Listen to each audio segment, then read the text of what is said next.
Igreja, graça e paz.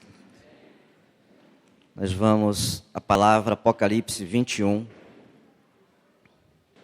Capítulo 21, nós vamos ler do 1 até o 10.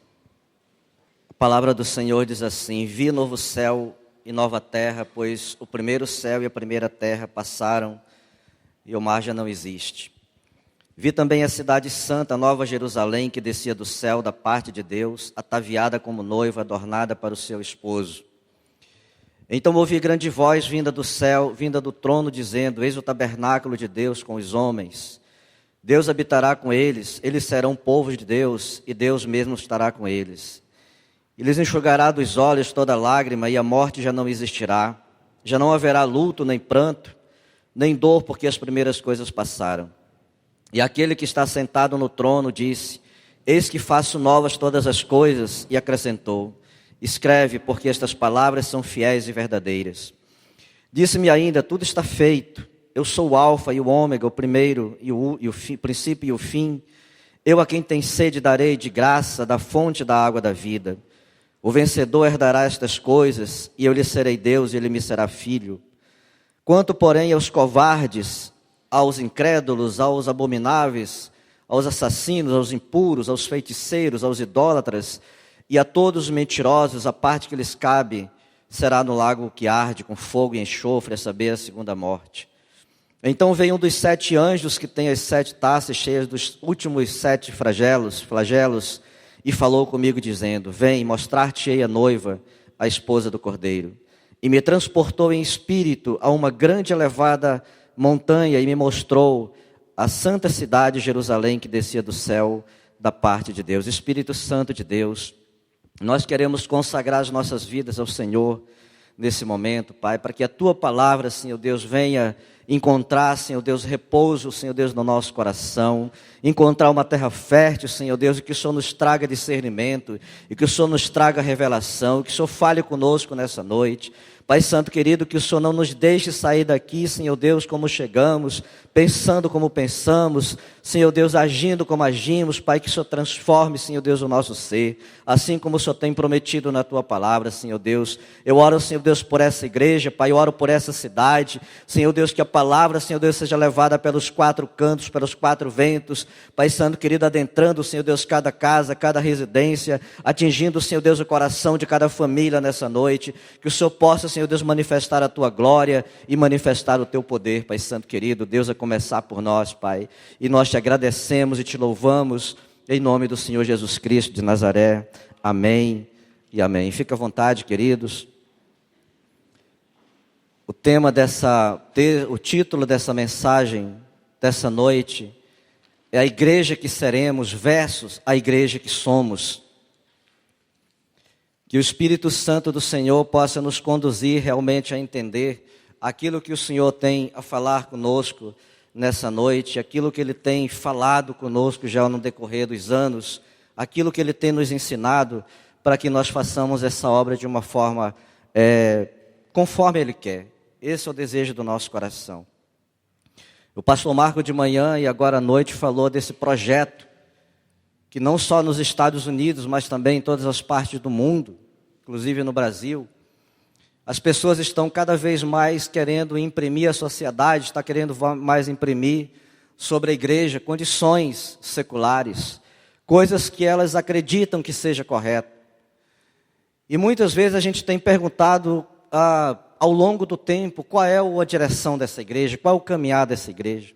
Eu falo no sentido geral da igreja na face da terra, a igreja de Cristo na face da terra. Mas especificamente para nosso contexto aqui, a nossa igreja local, se nós fôssemos à rua e perguntássemos às pessoas como é que você vê a comunidade Batista da Paz, o que ela pensa, qual a direção dela, o que a liderança pensa, o que os irmãos pensam. Se nós também fizéssemos uma pesquisa, perguntando às pessoas o que você acha de nós, cada um de nós, o que você pensa de mim. Isso uma vez Jesus perguntou aos seus discípulos: o que vocês dizem que eles dizem a respeito de mim?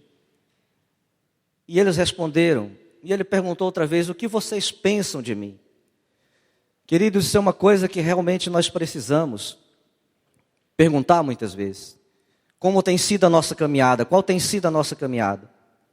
Diante dessas perguntas, muitos grupos acham que a igreja ela tem que estar contextualizada. Porque lá na época dos apóstolos, não existia o que nós temos hoje, muita informação muito rápida. A mídia que nós temos hoje não existia na época. O acesso à informação não existia na época. O entendimento não existia na época. E nós temos que estar contextualizados. O problema é que muitas vezes nessa contextualização nós trazemos para dentro da igreja aquelas coisas, as bagagens que são seculares, aquilo que realmente é profano, aquilo que é ímpio, para nós, falando de alguma forma que nós estamos trazendo pessoas para que sejam salvas. Existe também um outro grupo que acha que nós devemos assim, estar caminhando como os apóstolos caminhavam, no primeiro século, fundamentado na verdade, fundamentado naquilo que Deus fala. O que eu vejo, queridos, é que muitos desses acontecimentos, quando você traz o mundo para dentro da igreja tentando influenciá-los, acaba que nós somos influenciados. Isso é uma coisa assim que não é da mídia. Eu vi com os próprios olhos, quando a gente esteve fora esses dias, ministérios que antes eram ministérios grandes, abençoados, fortalecidos, e de repente, com o intuito de trazer pessoas, com o intuito de trazer jovens, com o intuito de trazer famílias para dentro da igreja, eles vão abrindo, eles vão realmente deixando que essas coisas adentrem a igreja e elas não têm influência nenhuma sobre elas. Acaba que são ministérios, hoje nós vemos ministérios partidos. Pessoas que antigamente eram como referência, hoje já não são mais. Por quê, queridos?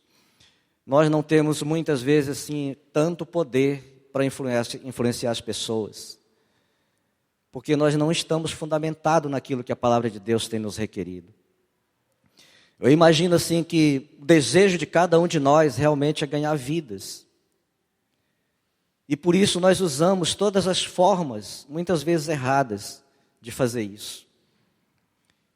E acaba que a gente mesmo, liderança, se nós não atentarmos para isso, nós acabamos nos exaltando, acabamos colocando uma situação que a gente não é. Sabe, toda vez que eu penso em ministério, eu não penso em 10, eu penso em 0. Eu não penso em crescer, eu penso em diminuir. E eu creio assim que todas as pessoas investidas de um ministério, de uma autoridade eclesiástica, ela tem que pensar nisso, ela tem que ser pequena, ela tem que diminuir cada vez mais. O seu título maior vai ser de servo. Vai ser de servo, porque aí realmente você está alinhada com aquilo que Deus está requerendo para a sua vida. No momento que nós deixamos que essa vaidade enche o nosso coração, que essas coisas que as pessoas falam enche o nosso coração, nós estamos distanciando cada vez mais. E aí não só, a palavra diz assim, que assim como é o povo, assim é o sacerdote. Então toda vez que nós distanciamos também a igreja, nos afastamos da igreja. E vi na nossa uma igreja que a gente frequentou há alguns anos atrás, quando me converti em 94, o púlpito era embaixo, era rente com a plateia, com o auditório. Hoje ele está assim, o pastor prega lá em cima. Ele fica isolado, ele tem uma cadeira, a liderança tem uma cadeira lá em cima, o resto do povo está embaixo, ele está distanciado, está longe. O que isso quer dizer, querido? Contextualização. Lá em algum lugar, em alguma situação, em alguma palestra, ouvir alguma coisa parecida, por que não usar na igreja? Por que não deixar que a igreja faça parte disso? E à medida que isso vai acontecendo, a gente vai se distanciando, a gente vai se enchendo, vai se envaidecendo, e daqui a pouco nós colocamos um púlpito lá em cima. Essa era uma demanda, essa sempre foi uma demanda ao longo dos anos. Foi no passado, continua sendo hoje. Alguns comentaristas e alguns teólogos, eles dizem que a igreja dos nossos dias deveria pelo menos uma vez no mês ler o Sermão do Monte. Por que não fazer? E eles dizem que ali está realmente o caráter do crente, do cristão. Jesus ensinou para a sua igreja como ela deveria caminhar, como ela deveria se portar, como essa liderança deveria agir. E a gente peca muitas vezes por não atentar para essas coisas. Nós estamos assim tão atribulados, tão cheios de afazeres, tão direcionados por alguma coisa que eu chamo de apagar incêndio, que a gente não atenta para essas coisas. E nós vamos deixando cada vez mais essa igreja às mãos da sociedade, às mãos da comunidade, às mãos do ímpio, às mãos daquela pessoa incrédula. Nós não temos mais limite, nós não temos mais direção, todas as coisas são boas, mas nós vamos aprender nessa noite o que a igreja que seremos diz para a igreja que nós somos hoje. E eu quero que você realmente abra o seu coração para isso, para que você não fique pensando que isso é uma palavra encomendada, não é uma palavra de Deus. Foi uma palavra de Deus para a minha vida, eu creio que vai ser uma palavra de Deus para a sua vida. Porque a nossa caminhada é longa, e o nosso ministério realmente é árduo. E não estou falando de pastores, eu estou falando da toda a igreja, líder ou não. Nós temos uma responsabilidade muito grande com essa igreja e com esse povo. Primeira coisa que nós vemos nesse capítulo 21, vocês podem ler mais com vagar, esse capítulo 21, versículo 10, versículo 11, a palavra diz assim: a qual tem a glória de Deus, o seu fulgor é semelhante a uma pedra preciosa como pedra de jaspe cristalina. Queridos, a igreja que seremos é uma igreja que tem a manifestação de Deus, que tem a glória de Deus, que tem a unção de Deus, que tem o poder de Deus, que tem os atributos de Deus. Essa é a igreja que nós temos que primar por ela. Nós temos a cada dia nas nossas orações, nos nossos encontros, nas nossas reuniões, todo momento que nós estivermos juntos, nós temos que clamar para que essa igreja realmente tenha a glória de Deus, para que seja manifestada a glória de Deus, para que aquela pessoa que entra aqui do jeito errado, ela não saia daqui errada, ela não permaneça, que essa bagagem que ela trouxe de fora não permaneça com ela. É um grande desafio. É um grande desafio para essa igreja que nós seremos. É um grande desafio para essa igreja que somos ainda. O desejo de Deus é que nós sejamos assim como essa Jerusalém, como essa cidade Nova Jerusalém, como essa cidade santa, como essa noiva do Cordeiro, para que Ele se alegre, para que Ele nos abençoe. A outra coisa que nós vemos aqui nessa palavra, versículo 13, a palavra diz assim: 3 portas se achavam a leste, 3 ao norte, 3 ao sul e 3 ao oeste. A igreja que seremos é uma igreja que é aberta para todos os povos, nações e línguas. Por ela pode entrar o mentiroso, pode entrar o adúltero, pode entrar o efeminado, pode entrar o coxo, o paralítico, pode entrar todas as pessoas de todas as tribos de línguas e nações. Pode entrar o analfabeto, pode entrar também o erudito, todas as pessoas. As portas estão abertas para todos os lados. Se venha do sul, tem uma porta aberta. Se vem do norte também, do oeste e do leste, tem porta aberta. Não faz acepção, não faz limitação. Ninguém vai ficar na porta impedindo que alguém entre, para todas as pessoas. Isso é muito interessante.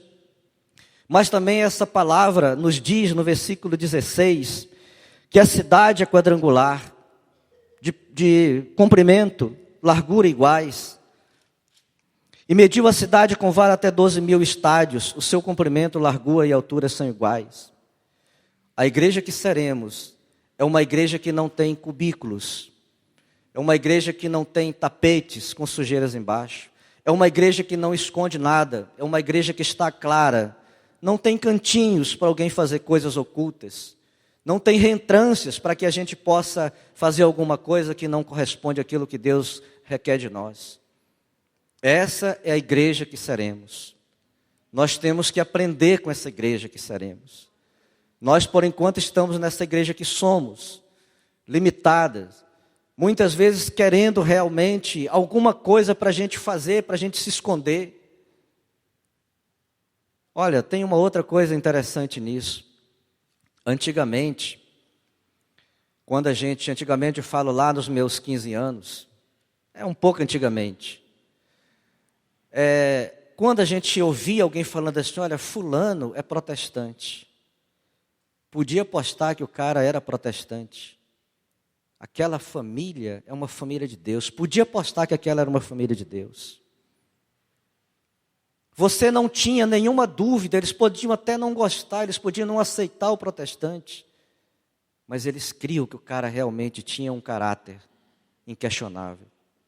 O que ele falava era verdade. A igreja que seremos é uma igreja assim.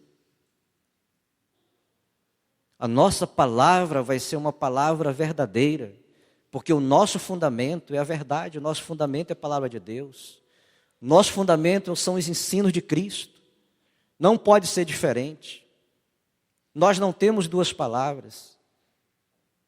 Se a pessoa era crente, era protestante, ela era protestante dentro da igreja e era fora da igreja também. Não tinha duas vidas. Não tinha uma vida espiritual na igreja e uma vida secular. Era a mesma pessoa. Por isso que essa igreja que seremos é uma igreja, é uma cidade quadrangular. Ela não tem esconderijo para ninguém se esconder, para que ninguém faça coisas ocultas. Ela não tem nada. A outra coisa que nós vemos nesse texto, versículo 18, a estrutura da muralha de jaspe, também a cidade é de ouro puro, semelhante a vidro límpido.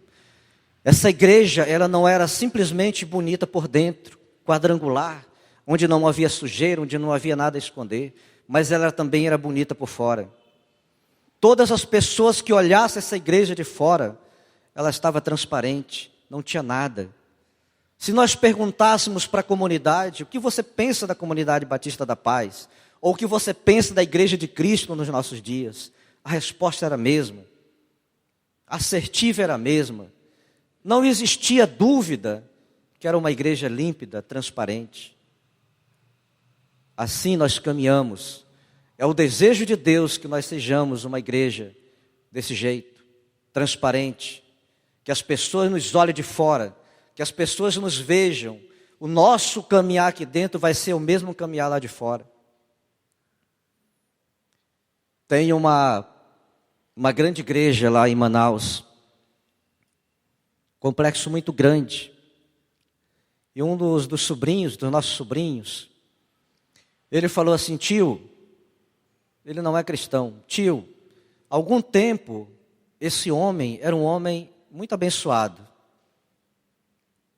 Mas de repente ele resolveu que ia ser um político. Tio, e hoje o descrédito, esse homem que caiu em descrédito. A cidade hoje não fala mais bem dele. Por conta disso, as pessoas começam a achar que todas as pessoas que fazem parte do seu convívio também são assim. Olha, queridos, tem coisas que Deus estabelece em nossas vidas, é nossa. Ele nos deu para que a gente mantenha isso, Ele nos deu para a edificação do corpo. Ele não nos deu para que a gente fosse fazer isso fora. A palavra de Deus é para quem crê, não é para incrédulo. Não fique triste se um dia você pregar por aí e a pessoa te rejeitar. Não é para incrédulo, é para quem crê. Se a pessoa crê, ela vai aceitar. Como Jesus dizia aos discípulos que acompanhavam ele, e aos fariseus e saduceus da época, e aos escribas: se vocês fossem de Deus, vocês ouviriam a palavra de Deus. Porque vocês não são de Deus, então vocês não querem ouvir a palavra de Deus. Então não fique chateado se você for rejeitado. Não fique insistindo com aquilo que não quer receber. Quando Jesus mandava seus discípulos às cidades e que eles eram rejeitados, ele falava assim: não, fica preocupado. Parte para outra. Vai para outra cidade, caminha para outra cidade. E assim era feito. Então não fique insistindo. Não fica insistindo. Se você prega para alguém, se você fala para alguém, se você profetiza sobre a vida de alguém e a pessoa não aceita, vai para outro. É necessário que nós façamos essa obra enquanto é dia. Isso é muito interessante. Outra coisa que nós vemos nisso tudo, versículo 27, a palavra diz assim, do 21 ainda: nela nunca jamais penetrará coisa alguma contaminada, nem o que pratica abominação e mentira, mas somente os inscritos no livro da vida do Cordeiro. Embora essa igreja que seremos é uma igreja aberta para todas as pessoas, para todas as nações, povos e línguas. Ela não é aberta para tudo. Embora nós recebamos aqui todas as pessoas com seus pecados, com suas bagagens, com seus problemas, com suas lamúrias, com suas rebeldias, ela tem que ser mudada, ela tem que ser transformada. Ela não pode permanecer. Caso contrário, nós estamos no contraponto daquilo que realmente Deus tem nos falado, tem nos requerido. Nós temos que fazer discípulos para Cristo. Nós temos que ter nessa pessoa o caráter de Cristo. Isso a começar de nós, liderança. Então, queridos, toda vez que nós nos colocarmos nessa situação, nós temos que entender que Deus está requerendo algo muito maior. Toda vez que nós nos juntarmos para fazer um culto, nós temos que entender que Deus tem algo muito maior para isso. A manifestação da glória de Deus, a sua unção, o seu poder, a sua graça, ela tem que estar permeando, realmente, ela tem que estar nos inundando. Senão, nós vamos simplesmente ser um grupo de pessoas, um ajuntamento de pessoas, uma associação, um clube, qualquer coisa parecida, menos uma igreja.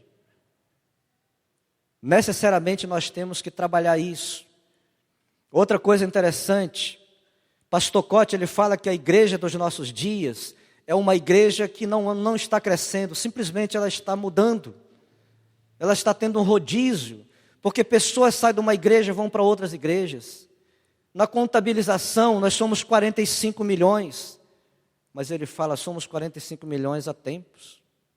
Nós não estamos crescendo, simplesmente nós estamos mudando de um lugar para o outro. Não é errado você mudar de um lugar para o outro. Errado é você receber e não pastorear essas pessoas, não cuidar dessas pessoas. Errado é você receber e não dar direção, não dar limite para elas. Errado é a gente ficar realmente apagando incêndio dentro do templo, quando a nossa comissão é sair, é buscar pessoas que não conhecem. Esse é o certo. Eu lembro que um tempo desse aí, o pastor Elias falou para a gente aqui que durante 3 anos ele batizou uma pessoa. E ele falou chateado com isso. Por que isso? Porque a gente se conforma. As pessoas estão chegando, as pessoas estão migrando e nós estamos entendendo que a igreja está crescendo. Ficamos conformados, ficamos alegres com isso muitas vezes, mas a nossa comissão, ela fora, é buscar pessoas não convertidas, é atingir os 10% dessa cidade, que o pastor Marcos tanto falou durante os anos, é adentrar essa zona da mata, é formar liderança para mandar essas pessoas para outros lugares. Esse é o nosso objetivo.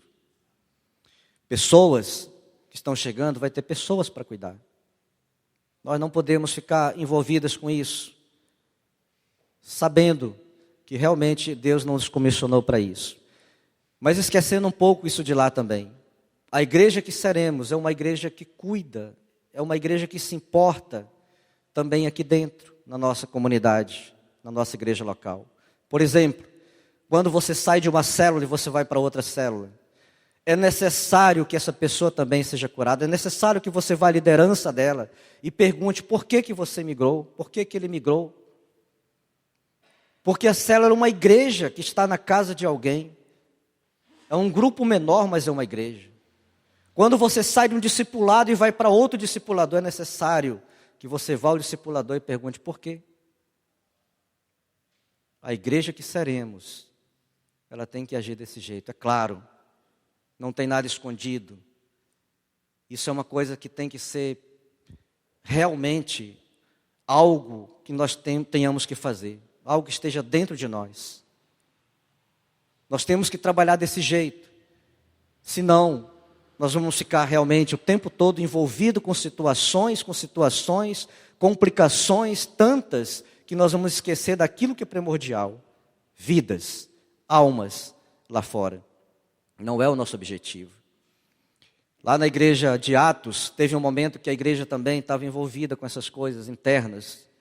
viúvas, órfãos, pessoas necessitadas, pessoas que precisavam de algum tipo de ajuda.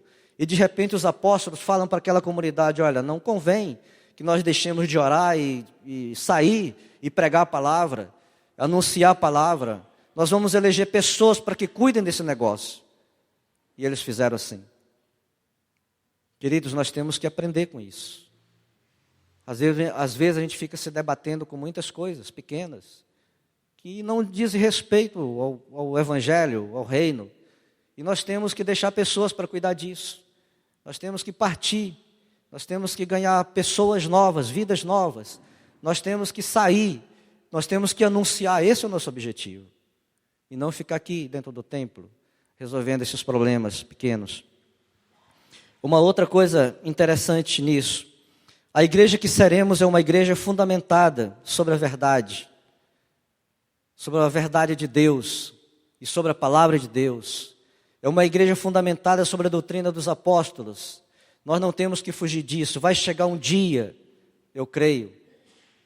Tem muitas coisas que hoje nós vivemos a nível de igreja que antigamente a gente imaginava assim: olha, impossível. Eles vão respeitar, eles não vão querer entrar, eles vão realmente ter um pouco de cuidado com isso, mas não tem.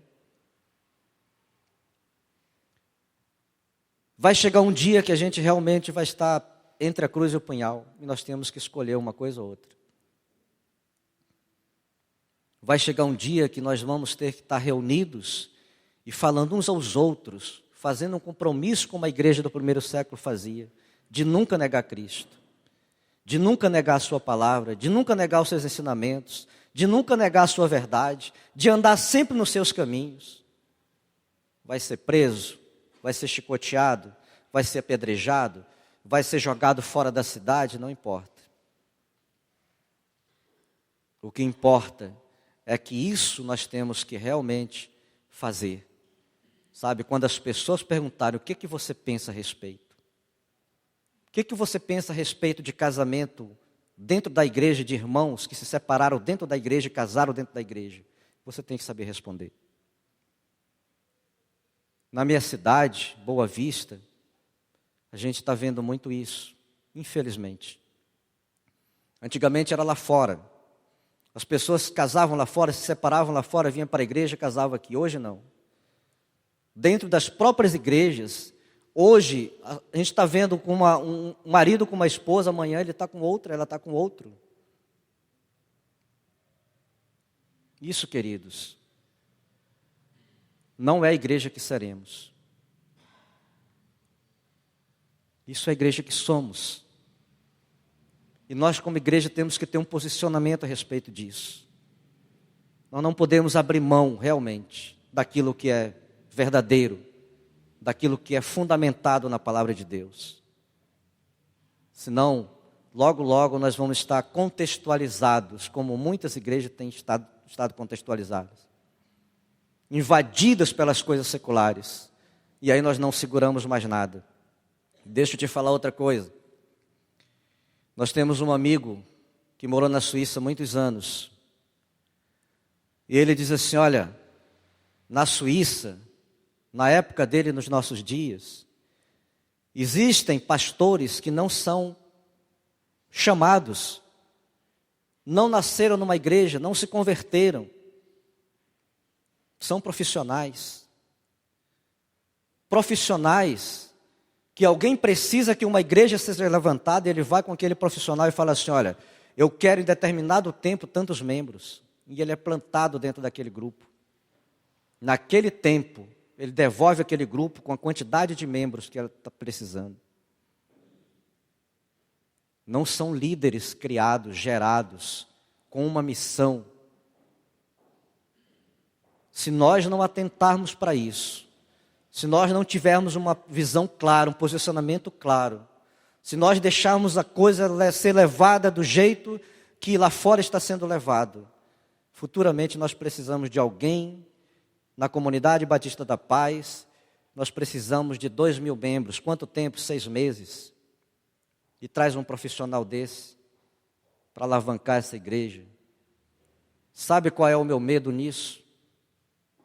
muitas pessoas sendo levadas para o inferno por essa liderança. Eu creio que pela misericórdia de Deus, muitos realmente se convertem, entregam suas vidas de verdade, que eles estão a parte disso. Mas a maioria está caminhando para o inferno achando que está nos céus.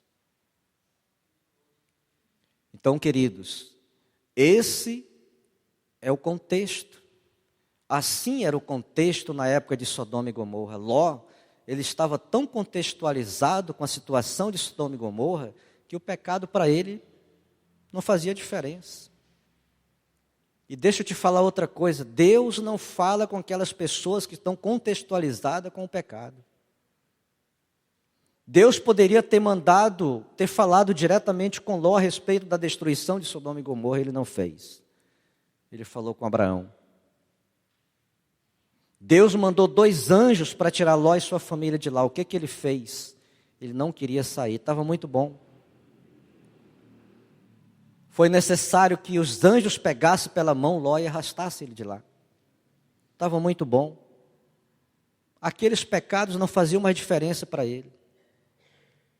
Assim, muitas vezes a gente tem, a igreja que somos, o pecado está entrando, as coisas vêm, as bagagens vêm, a rebeldia vem, as lamúrias vêm, a reclamação vem, a murmuração vem, e nós achamos natural, é assim mesmo, o ser humano é desse jeito. Não é. Discípulo. Se você é um discípulo, a primeira coisa que você tem que ser é morrer. A partir daí, então, Deus vai usar você em alguma coisa. E eu estou falando você, mas estou falando de Aldeir também. Primeira coisa que tem que fazer é morrer. Você tem que diminuir, tem que ir para o chão, tem que ir para zero. Para que não se envaideça. Para que você realmente não fique inchado, para que você não fique orgulhoso. E mais tarde, em vez de você estar pregando embaixo, você está pregando em cima, achando que é alguma coisa. Então, queridos, nós temos que atentar para isso. Quando eu falo de prestação de contas, de irmãos que estão chegando, falo com carinho. Porque desde o início da minha vida eu aprendi a prestação de contas. Como o pastor Eibe fala, quando ele fala sobre discipulado, ele fala sobre cura e fala sobre cobertura. É necessário que nós estejamos cobrindo esses irmãos que estão chegando. É necessário que nós estejamos realmente curando o coração desses irmãos que estão chegando. Para que façam parte de um grupo que vai fazer diferença. Se nós ficarmos simplesmente sozinhos, não tem problema. Não tem problema. Isso vai ser graça para Deus. Mas vamos fazer aquilo que é certo. Vamos fazer aquilo que realmente Deus requer que nós façamos. Teve época aqui que a gente começou a trabalhar, primeiro quando nós começamos o encontro, que foi algo sobrenatural das nossas vidas. E a gente era taxado de endemoniados, de Beelzebub, de um monte de coisa. Não tem problema, vamos continuar fazendo isso. Vamos continuar insistindo. E hoje nós vemos assim vidas sendo transformadas. Uma outra coisa que a gente vê nesse texto, somente os escritos no livro da vida. Às vezes a gente ouve palavras dizendo assim, olha, a igreja não pode fazer nada por você. A igreja não pode fazer nada por essa comunidade. A igreja não tem poder para isso, a igreja não tem autoridade para aquilo. Olha, errado. O único estabelecimento, a única instituição que Cristo estabeleceu na terra, chama-se igreja. Não é seminário, não é escola de profetas, não é escola ministerial. Isso são muletas. Por que são muletas? Porque a igreja que deveria estar instruindo, não está instruindo. Se você imaginar assim, eu vou formar um missionário aqui, como é que ele vai aprender inglês? Se eu perguntar quem sabe para formar essa pessoa, muitas pessoas levantariam as mãos. Quem sabe o contexto de um país? Muitas pessoas. A igreja é responsável por isso. Toda vez que a igreja, não falo de uma estrutura, não falo de um templo como esse, não falo daquilo que nós defendemos, mas falo da igreja, falo de pessoas, de vidas. Toda vez que essa igreja adentrou numa comunidade pervertida por algum tipo de situação degradante, ela mudou a história dessa comunidade. Eu lembro quando a igreja chegou na Colômbia, Pablo Escobar era uma das pessoas mais fortes, mais temidas da época. Um cara bilionário, ele podia mandar buscar coisa em qualquer lugar e ninguém fazia nada. Até então, mas no momento que a igreja chegou, aquilo foi caindo, foi sendo desmascarado, foi sendo quebrado todo aquele poderio. Hoje, queridos, nós vemos a Colômbia exportando pessoas, ministério. Hoje nós vemos pessoas, milhares de pessoas se reunindo na Colômbia, porque a igreja chegou. Assim como chegou no Canadá, país de Gales, assim como chegou na Europa uma época, assim como está no cinturão evangélico nos Estados Unidos, assim como está chegando onde o pastor Marcos está, eu creio que daqui uns dias, aquelas igrejas que estão no templo dividindo 1, 2, 3 reuniões por domingo, cada denominação, elas vão estar separadas, cada uma no seu templo, para a glória de Deus.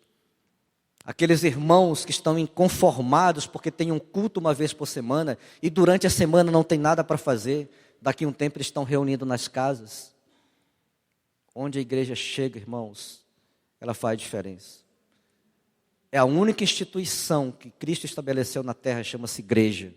Então ela tem poder para mudar a sociedade, ela tem poder para mudar, a comunidade, ela tem poder para mudar a sua vida, ela faz diferença na sua família. Se nós realmente crermos nisso. Amém, queridos? Quero que realmente Deus possa trazer isso ao nosso coração.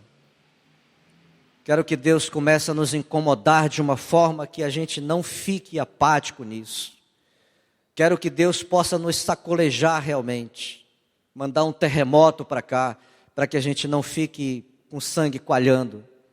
Nós precisamos de algo sobrenatural, para que a gente não seja parecido com essas igrejas que estão cada vez mais minguando. Irmãos que eram pessoas de referência, estão à margem, estão na sarjeta. Nós não queremos isso para nós. Nós não queremos que o mundo adentre a nossa igreja. Nós não queremos que o mundo venha e tome conta das nossas famílias, das nossas crianças. Nós queremos ensinar o que Deus ensinou. Israel pecou exatamente porque o seu povo, a sua liderança, os seus pais não começaram a falar o que Deus era, o que Deus foi, o que Deus fez. Eles esqueceram de Deus. E porque esqueceram de transmitir aos filhos, os filhos não lembravam mais quem era Deus. Não vamos pecar desse jeito. As pessoas novas que estão entrando, vamos ensinar como é Deus. Vamos ensinar quem é Deus, o que Ele pensa, o que Ele quer para a vida dele. Assim realmente nós vamos ter uma igreja fortalecida. E vamos orar pelas famílias, para que as famílias sejam fortalecidas. E famílias fortalecidas, igreja fortalecida também. E vamos estar clamando, vamos estar orando. Gaste um tempo, ou ganhe um tempo em oração. Pelas pessoas, pelas vidas, por aqueles que vocês conhecem, que estão em situação difícil, complicada, pelas crianças. Quantos ataques nós temos contra as crianças nesses dias, adolescentes, né, perseguidos de todas as formas. E nós não vamos estar saindo por aí fazendo baderna, não. Nós vamos estar clamando, porque é isso que muda. Foi a oração que mudou a história de muitas pessoas, de muitas nações, de muita gente, de muitos povos, de muitas línguas. E a oração que vai mudar realmente nosso país. Amém?